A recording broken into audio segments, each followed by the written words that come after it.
everybody. Good morning, good afternoon, good evening, depending on where we are all coming from. Can everyone hear me?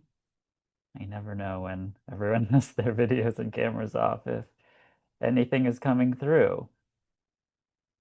All right, thank you, Sarah, for letting me know. Ah,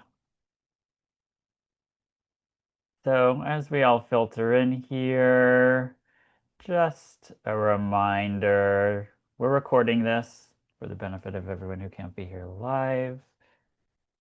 And I'll just give another minute or so for people to filter in. But in the meantime, feel free to drop a word or two in the chat about how you are arriving today. Could be mood, emotion, sensations. Um, and I'll try to keep up with the chat as the session goes on. Um, yeah, and so for those of you who are new here, just kind of the general structure of our time together, kind of settle in. I'll give a little talk on a topic, guide you through some mindfulness, some grounding practice, and we'll have time to share together. Feel free to write in the chat at any time. Keep our audio off for the time being, but if you ever want to share, um, feel free to use the hand raise function. We can open up the space for you. And any questions, comments, we can keep related to the theme here rather than any medical or specific questions there. Um, so yeah, there's some stuff in the air today. Some of you are arriving tired, anxious, discouraged. I feel that. I feel that very much. And so let's just take some time here to let our bodies, let our minds settle into this space as we're here together. Just let your body give a little bit more weight to wherever you're seated.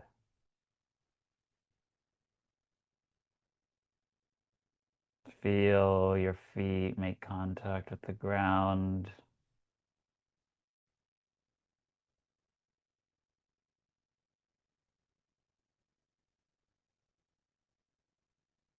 Notice if your breath has any room to deepen or to soften, or if you just want to let out a big exhale, sigh.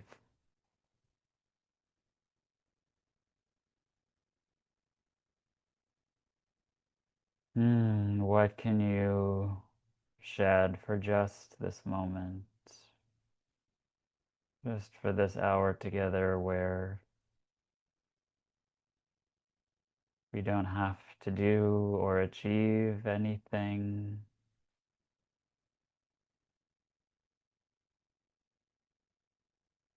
Mm.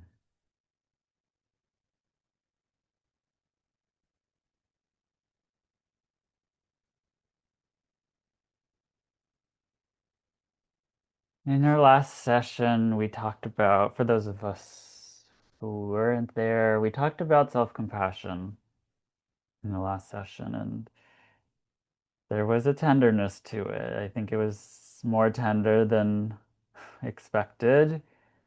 Several people expressed sadness that came up. And someone mentioned that identity was a big part of the sadness that was coming up for them. Who who is this new me? And I think that identity change and identity loss is a universal part of living with a chronic condition that changes your life. When our bodies are different, when our capacities are different, our lifestyles are different, our relationship to the world around us is different, our relationships with the people in our lives, when work is different or gone entirely, the whole fabric of our lives, of our awareness, of our moment to moment focus is changed, upended. It's disorienting, no pun intended. I don't recognize myself. I don't know myself anymore. These are some of the really fundamental questions that come up with these big ruptures that we've all experienced in our lives.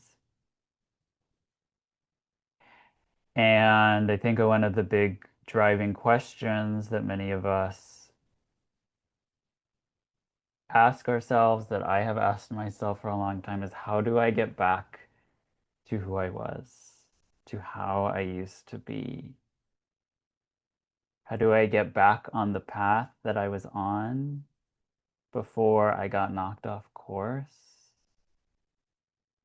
It's a very profound question, and it can be a very distressing question. We can start to measure every experience in our current life against the past, what it would have been like back then, how it would have felt, or just how everything would have been different. And that comparison usually feels awful. And of course, we do it anyway, because how could we not? It is part of grief. Living with chronic illness is laden with grief, and we measure ourselves against standards of the past, standards that don't match our current reality anymore. And it's destabilizing, and we don't have the same ground to stand on. And everything we do, we can filter everything that happens to us through this lens of like what I should be like, the model of who I want to be, who I should be. But we might also build new roles for ourselves. We might start to identify in new ways. I'm the sick one. I'm now the unreliable person. I'm the one who doesn't do anything anymore. I've done that. I still do that. I started joking a while ago that I'm a geriatric. No offense to anyone here who might medically fall under that label. I'm a geriatric. I'm retired. I live the life of an 80-year-old because I've become so disengaged from life compared to my past. And it's, yes, I say it kind of tongue in cheek, but it's, of course, just a defense mechanism against the pain of feeling very disconnected from a quote unquote normal life, even as my actual life has expanded so much over the last years. It's still become part of my identity that I don't do things. I just live in this kind of cocoon now. And as much as we want to get better, I find that there can also be a real fear of getting better. Not that we are keeping ourselves sick or that we enjoy what's going on, but we might fear letting go of roles that have actually gotten comfortable for us in some way. Maybe it's being taken care of. Maybe it is not having to be as intentional about aligning to purpose or to meaning or to like having to consider more thoughtfully what do I value? Um, because in these states, we do have to be so much more intentional. We have a limited capacity, we have a limited energy, and we were thrust. I won't make too many assumptions, but I think most of us were kind of thrust into these circumstances of living with chronic health. Of course, none of us chose this. And what's thrust upon us, we just have to deal with. But in terms of getting better, there's actually choice in what our lives might look like. What do we want to emerge into? And there can be fear of emerging back into the world in a way that is just different than what the past held for us. What does getting better mean? Again, I think so many of us consider that to be, I want to fit back into the mold of who I was, when we really might be emerging into someone or something new that is not yet known. That is so scary. It's like the opposite of having an identity. It's like being shapeless and being vulnerable and open enough to be shaped by what is in front of us or what we are meeting. And I'm just looking at the comments in the chat here to keep up. So, what if getting better isn't exactly a return to what was, right? Then it's an opening into something that we don't have a map for yet, which is its own kind of terrifying. There can be an opening, and that opening can also read as a void because there's no scaffolding built yet for that life. And after this rupture that our conditions put us through, things are different. Even if the outside circumstances of our lives end up looking exactly the same as they used to, maybe we return exactly to the same work or the same activities, we're not the same people living inside of them. Our bodies likely are not the same. Our relationship to our bodies is likely not the same. We are contending with the distrust and the fear that has taken root in our systems, even as we heal that and we learn to trust our bodies more. But getting better asks us to keep putting ourselves in new situations over and over and over again, while this fundamental trust in ourselves, in our bodies, has been weakened or lost. And that's brutal. We all know how brutal it is. I think it's really hard to convey to people who don't live this experience how brutal that is, how every single decision, every moment can feel like a risk. And the cost of staying small in these very contracted worlds is high, and stepping outward is scary too, because it's like every step might be taken from this place of distrust in our capacity. And it's like we're constantly having to step outside our comfort zones. And pushing too hard has serious costs too, right? Flares, getting taken out of commission.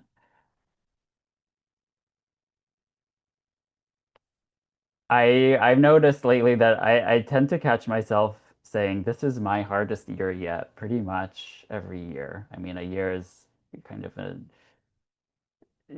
just a random measure of time. It's not really a useful measure necessarily, but I find myself saying this is my hardest year yet, even as my capacity has improved every year. My emerged more and more into the world every year, into my work, into um, being able to just do more things. Why do I keep saying this is my hardest year yet? Some of it is recency bias, right? Sometimes, right? I just forget. I've lost touch with how miserable I really was in years past. Uh, but I think it's also pointing to just the nature of continuously having to integrate into more and more complex situations as we heal, as we are moving from more illness to more wellness. We are constantly crossing these thresholds, um, right? That without the fundamental nature of our conditions would not be necessarily as difficult or as scary.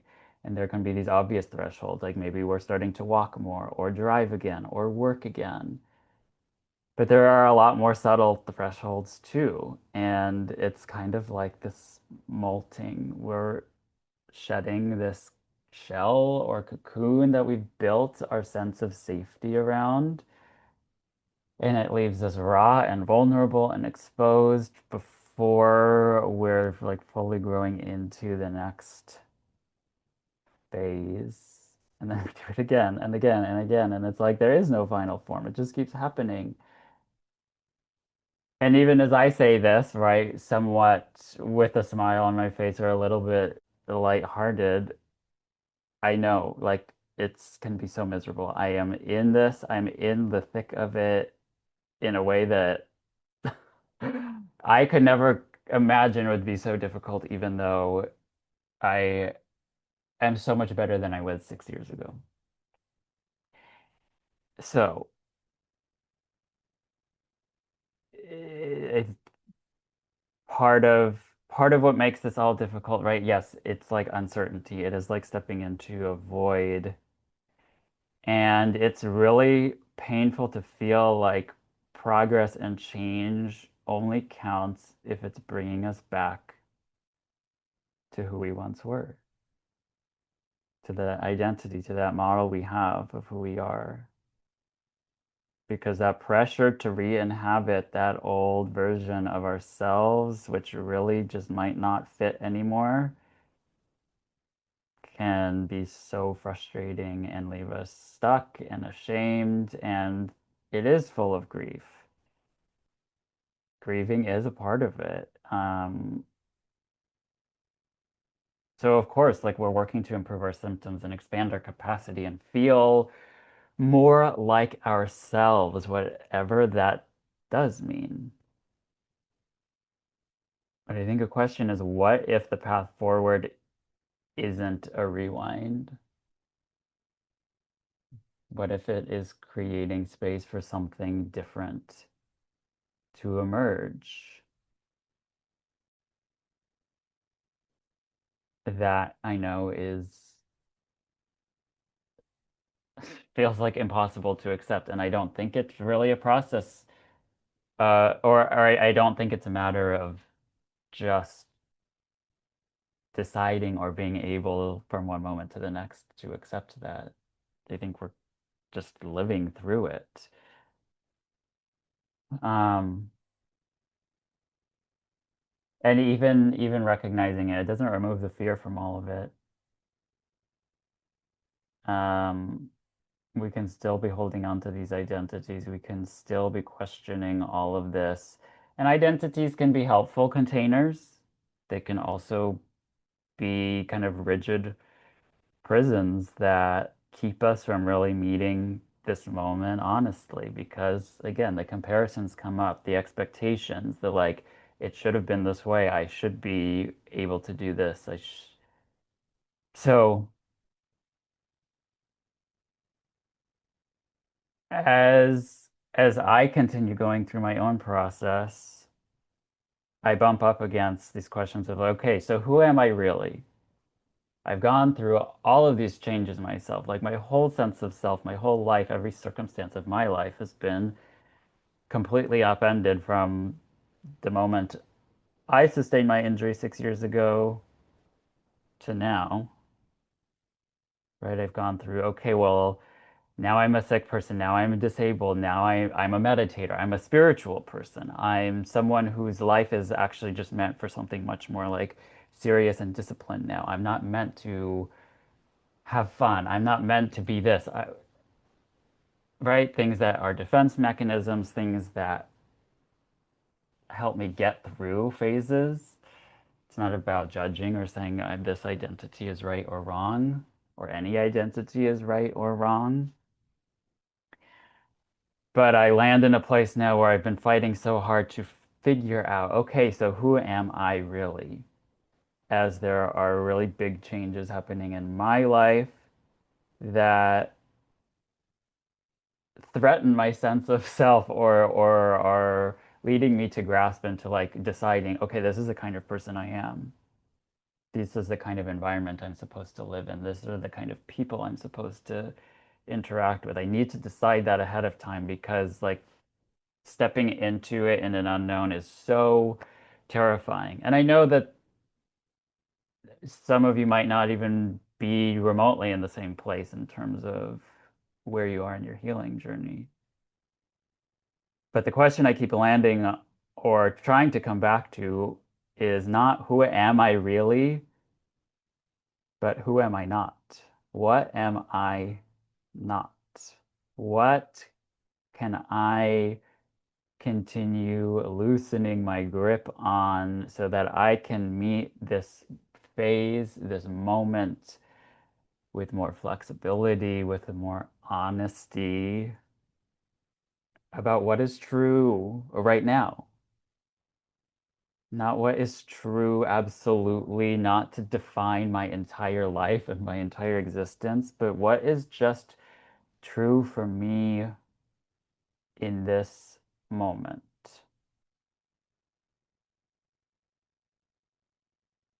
It's a hard question. It's not a question that's quite begging for an answer, but it's an inquiry to help guide this process a little more.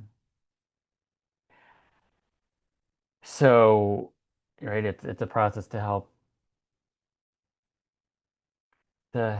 rest a little bit more into this molting process, this metamorphosis, which is painful. Um, so I'm just taking a moment here to look at your comments again. The more we heal, the more capacity we have to judge ourselves. Yeah, I think that's a great comment. I think that in my experience, the more that I heal, the less tolerance I have for disruption to my life. The less tolerance I have for symptoms, the less tolerance I have, or the less permission that I give myself to not be productive, or right as I become more and more entrenched in my work, my sense of like, okay, well, I'm seeing myself less as an ill person and more as a well person, which is a whole other topic. But and so now I feel I no longer have, I don't have like the leeway to be as unproductive or this or that. And I have to catch myself and like self-compassion comes back into the mix. How have I kind of become disconnected from that? There's like, yeah, always more recalibration as we like reach new points of homeostasis. Okay, how do I relate now to my compassion? Just it's again, it's like reorienting all the time. Yeah, it's hard accepting this ourselves, but explaining to others is a beast.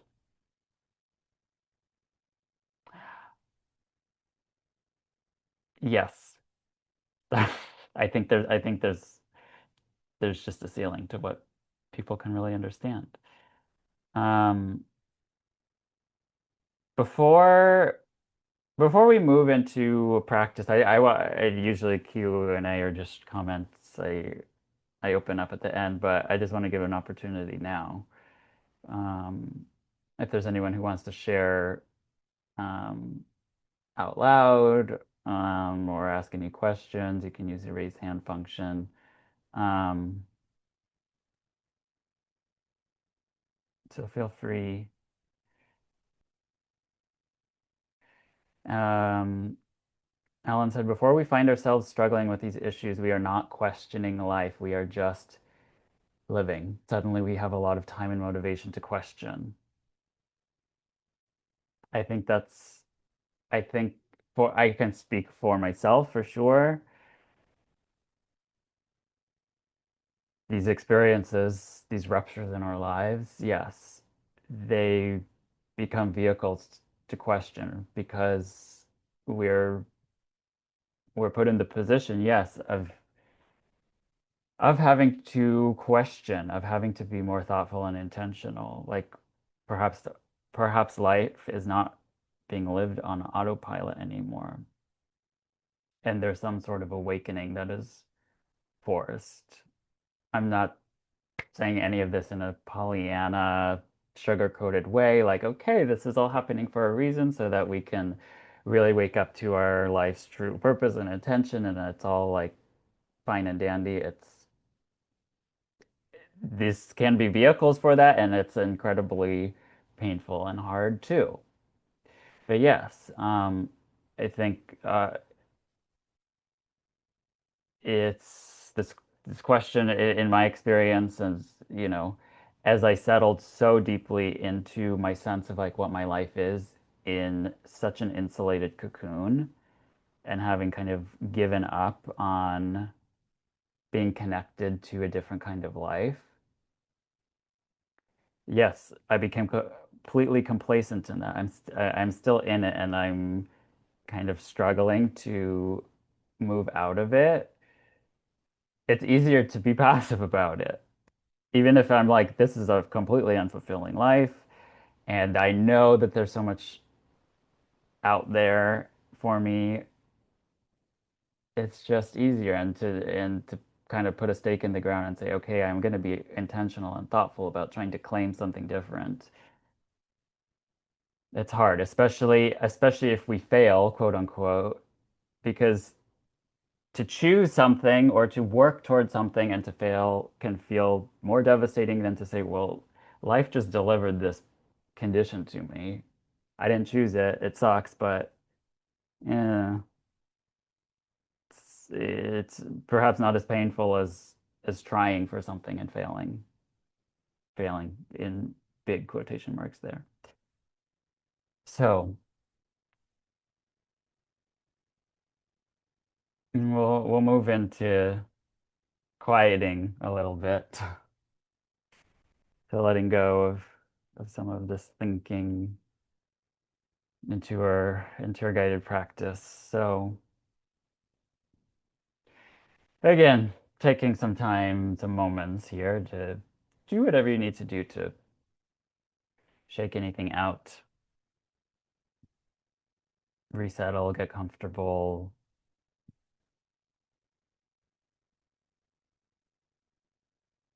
Maybe taking a couple of deeper breaths,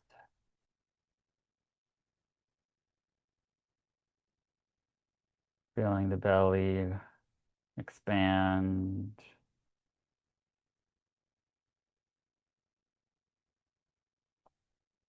letting the body give way again a little more into the chair or cushion, wherever you're resting.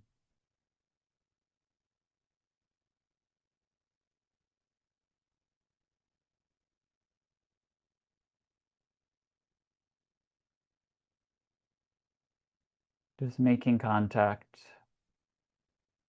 with the surfaces beneath you.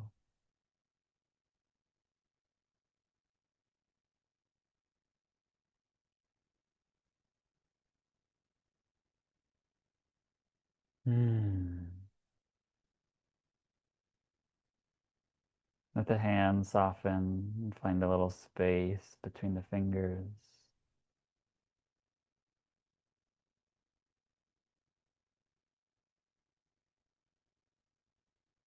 Allow the jaw to unhinge.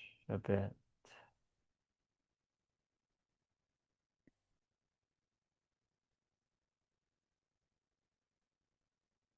Relax the muscles around the forehead and the eyes.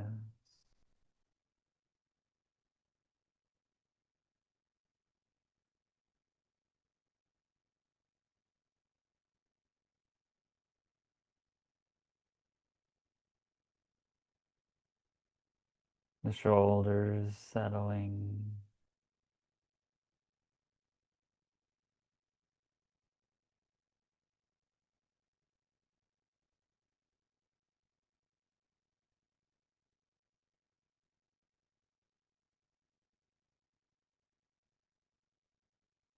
Feel as though the legs can sink a millimeter deeper underneath you.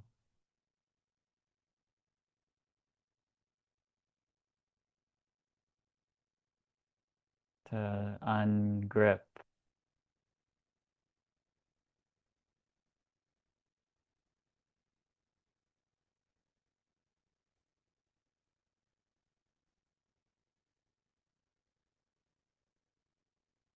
your mind might be wandering.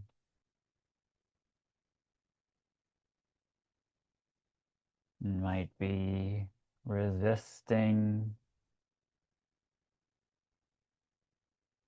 relaxing in this moment.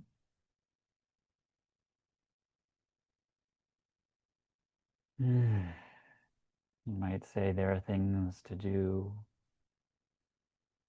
there are problems to solve.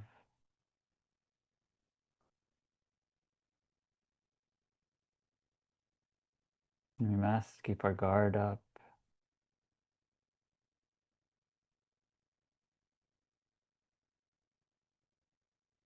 Okay. Can you re-soften?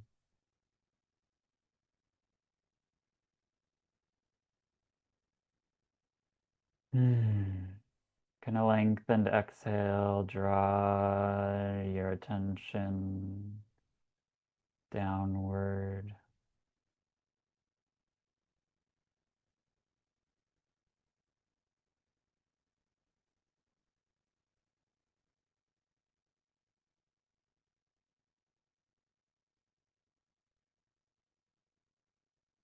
Notice the body,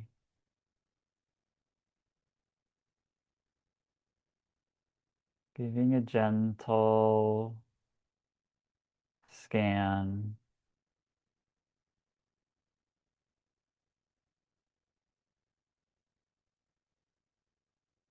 Not for the sensations that may perpetually bother you,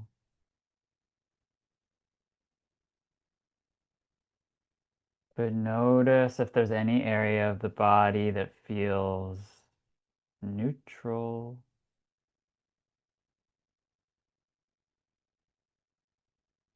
pleasant, or even just less activated than the rest.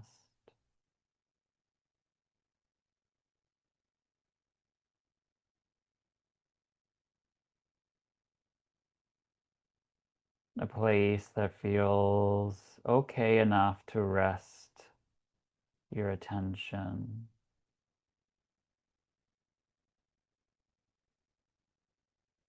Could be as small as a fingertip or a toe.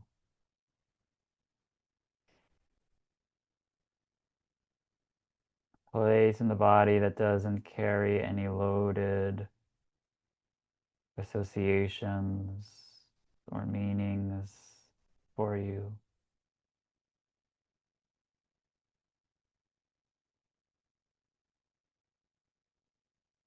And if you're having trouble identifying a spot, you might bring your attention just to the point of contact between your body and the seat beneath you, that pressure.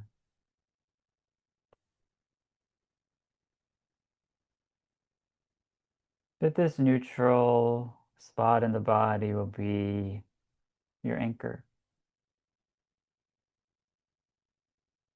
your home base.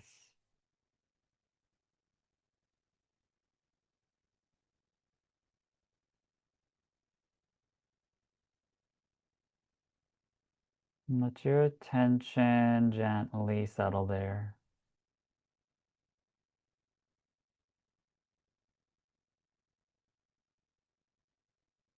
It might feel foreign to pay attention to a different part of the body or to acknowledge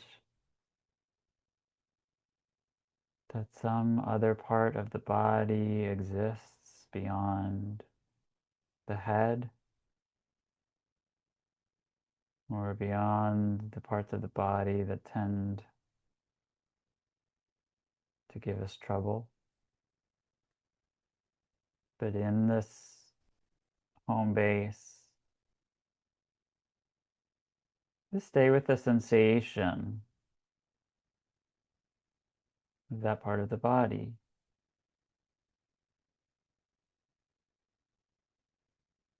Notice how it feels,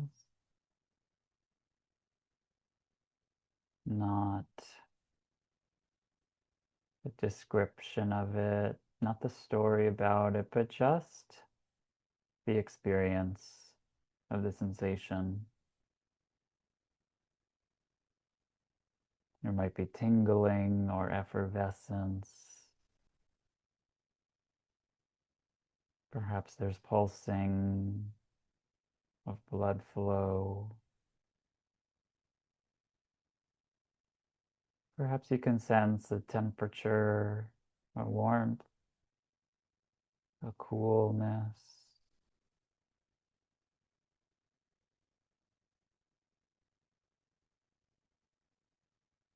Maybe it feels light or dense.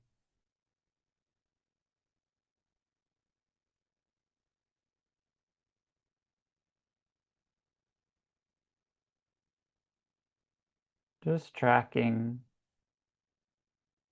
not rather if it feels good or bad. Simply there is this sensation.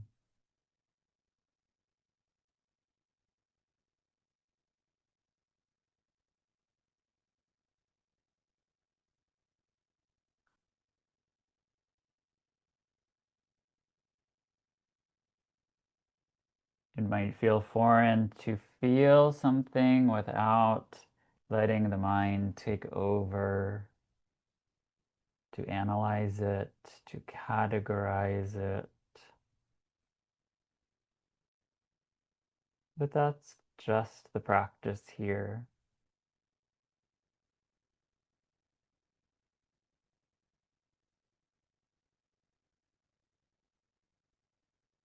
And if your mind drifts, that's okay.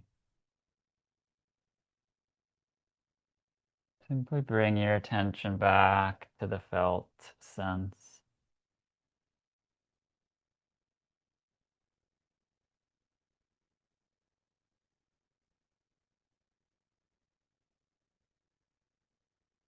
And if it feels safe,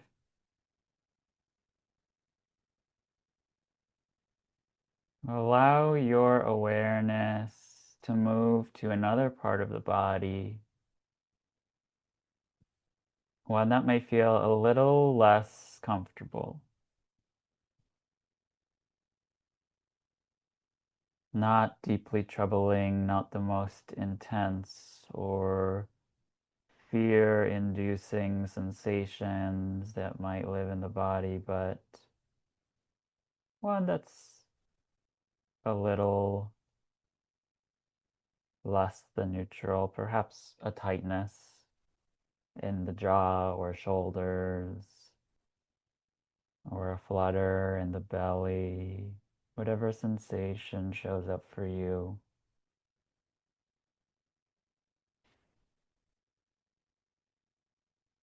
Just noticing what is the actual sensation. without trying to explain it or make it stop.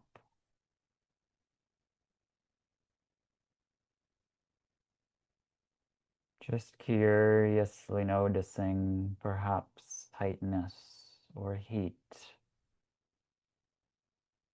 or fluttering.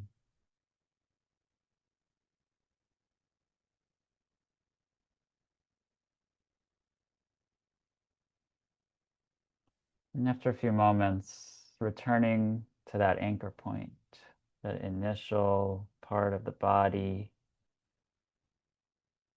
letting that neutral sensation welcome your awareness back.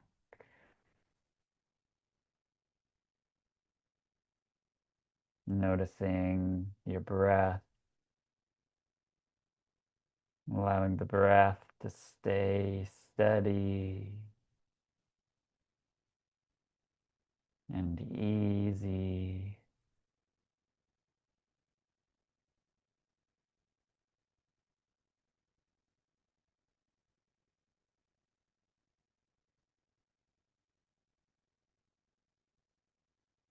To acknowledge even that this part of the body exists too.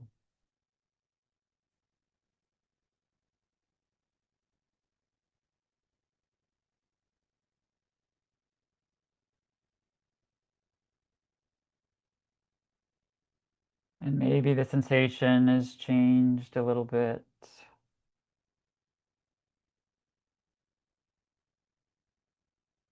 Maybe the sensation ebbs and flows. Just being with that.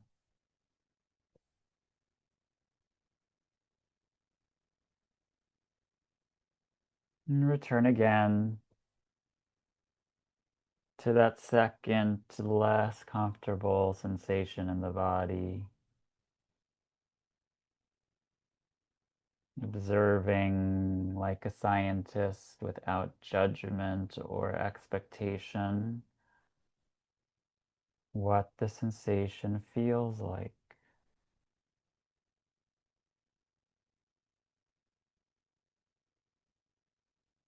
There is this sensation in my field of awareness.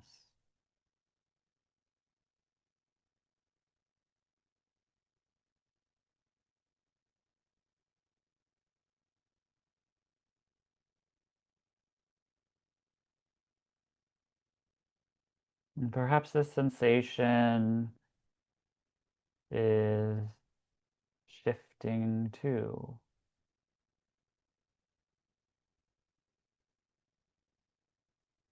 Perhaps it dulls, perhaps it sharpens, perhaps the borders of it become a little bit more amorphous.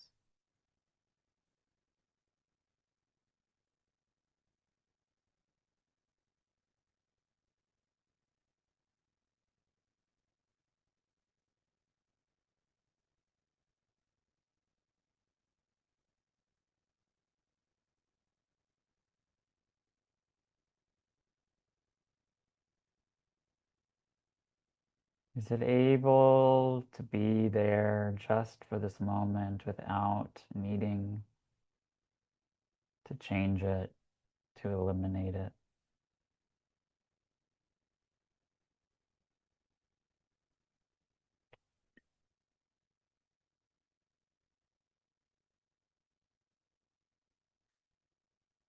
And come back again to the sensation of the anchor point, your home base.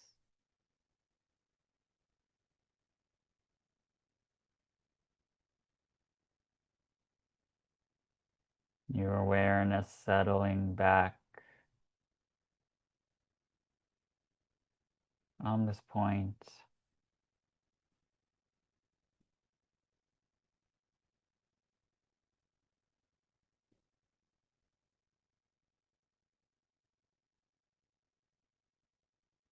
Perhaps you're aware of other sensations throughout the body arising, shifting, passing.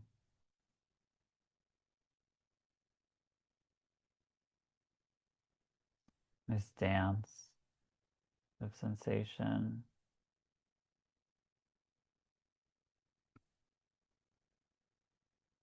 And your awareness that lives behind it all.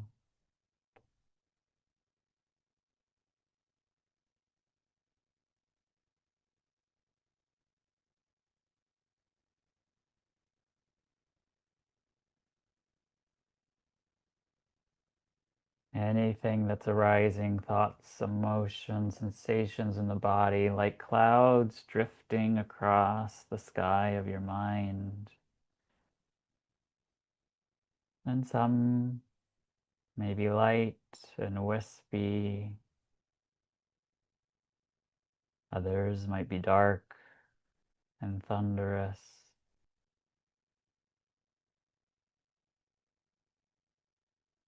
But they are separate from the vastness of the sky behind it.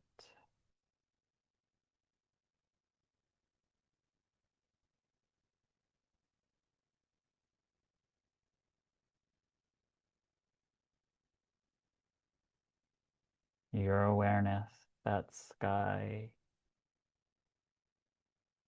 behind the sensation, behind the thought, behind the emotion.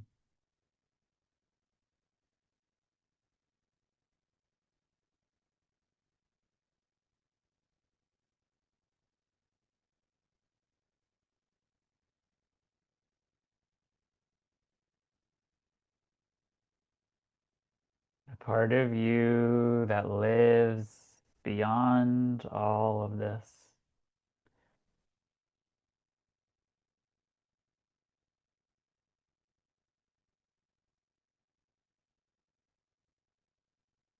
Finding, for now, a little bit more distance.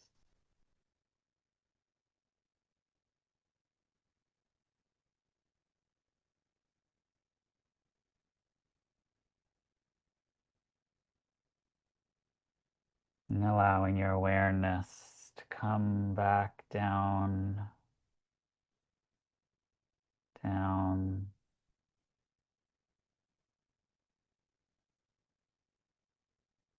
landing back on the sensation of breath, perhaps the breath against the rim of the nostrils, or the rise and fall of the belly.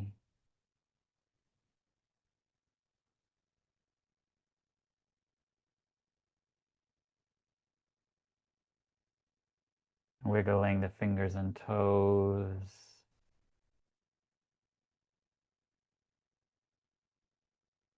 If your eyes were closed, slowly opening them when you're ready, or staying here if you wish. But returning as you're ready to the space around you,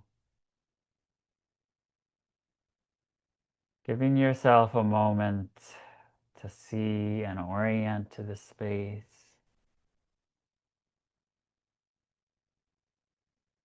to notice if you can remain in a state of experiencing